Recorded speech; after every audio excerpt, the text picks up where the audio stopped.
कहानी का नाम है जादुई पेंसिल। एक गांव में कुशल नाम का एक लड़का रहता था। उसे चित्र बनाना बहुत पसंद था। वह नुकीले पत्थर और छोटी लकड़ियों से कच्ची जमीन, रेत पर चित्र बनाता रहता। उसके पास पेंसिल या कागज खरीदने के पैसे नहीं थे।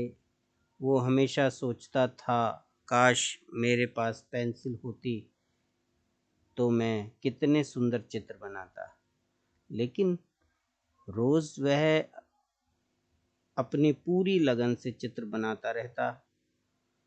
एक दिन जब वह चित्र बना रहा था तो उसे एक बूढ़ा आदमी मिला। उसने कुशल को पेंसिल दी और कहा, तुम इससे केवल गरीबों को चित्र बनाकर देना और कभी ज़रूरत पड़े तो इसी पेंसिल के सहारे तुम मुझे बुला लेना। यह कहकर वह बूढ़ा आदमी गायब हो गया। कुशल बहुत खुश हुआ। उसने एक आम का चित्र बनाया। वाह, क्या बात है!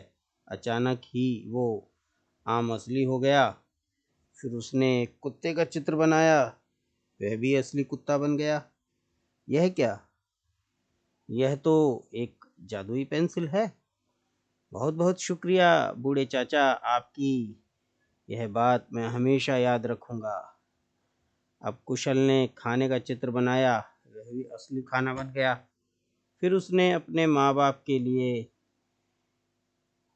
कपड़े, फल, अनाज आदि के चित्र बनाए।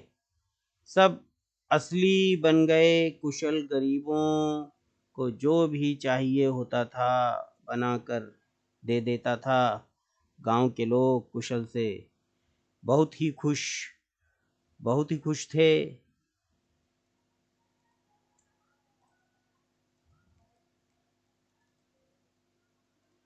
हाँ, क्योंकि वो गरीबों की सहायता करता था। यह खबर राजा के कानों तक पहुंची।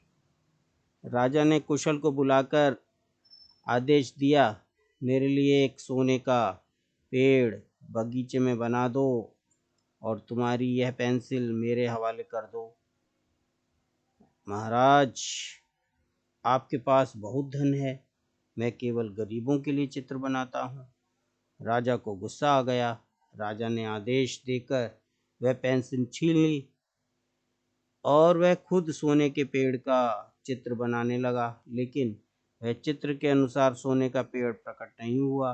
उसने प्रधान जी को चित्र बनाने को कहा, परंतु वह पेड़ प्रकट नहीं हुआ। राजा बहुत क्रोधित हो गया। सुनो कुशल, मैं जैसा कह रहा हूँ तुम्हें वैसा चित्र बनाना ही होगा, वरना मैं तुम्हें बंदी बना दूंगा।